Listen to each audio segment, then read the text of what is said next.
Hello guys, আজকে আপনাদেরকে আমি নিয়ে যাচ্ছি বাংলাদেশের ঢাকা শহরের বনানী পয়েন্টে ট্রাফিক সিস্টেম দেখানোর জন্য। আসলে বাংলাদেশ কত উন্নত হয়েছে আপনারা দেখতে পারেন।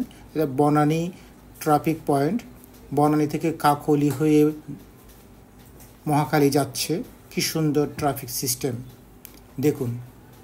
এখন দেখাবো হচ্ছে পুরাতন বিমানবন্দর, যেটাকে ওল্ড এয়ারপোর্ট বলে, তেজগাঁও। সুন্দরভাবে দেখুন, আমি অনেক দূর থেকে দেখাচ্ছি। সুন্দরভাবে আপনি দেখতে পারেন পুরাতন এয়ারপোর্ট যেটা আগে ছিল। এখন আমরা দেখাচ্ছি হচ্ছে বিজয় সরণি মোড়, যেখানে একসময় র্যাঙ্কস ভবন ছিল। খুব সুন্দর দৃশ্য। আপনারা এই মোড়টা দিয়ে ঢাকা শহরে সব কিছু আসা যাওয়া হয়, বিশেষ করে ট্রাফিক ব্যবস্থাটা এখানে অনেক সুন্দর।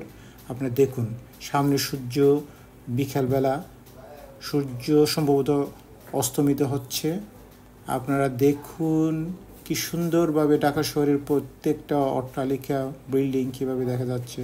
সূর্য অস্তমিত হচ্ছে, সুন্দর বাগান ছাদের উপরে আপনারা দেখতে পারেন ঢাকা শহরের আকাশ। এই হচ্ছে গুলশান 2 নম্বর মোড়ে অবস্থিত সিটি ব্যাংক। অনেক সুন্দর, কিন্তু অত্যন্ত দুঃখজনক যে মানুষগুলো যারা কাজ করছে খুব রিস্কি। আমি এটা দেখে খুব খারাপ লাগলো, কিন্তু অনেক সুন্দর একটা বিল্ডিং। আশপাশের রাস্তাঘাট খুব সুন্দর, ট্রাফিক ব্যবস্থাও সুন্দর, রাস্তাও সুন্দর। দেখুন, এই হচ্ছে ঢাকা শহরের বিশেষ কিছু রাস্তার দৃশ্য আপনাদেরকে দেখানো হলো। আল্লাহ হাফেজ।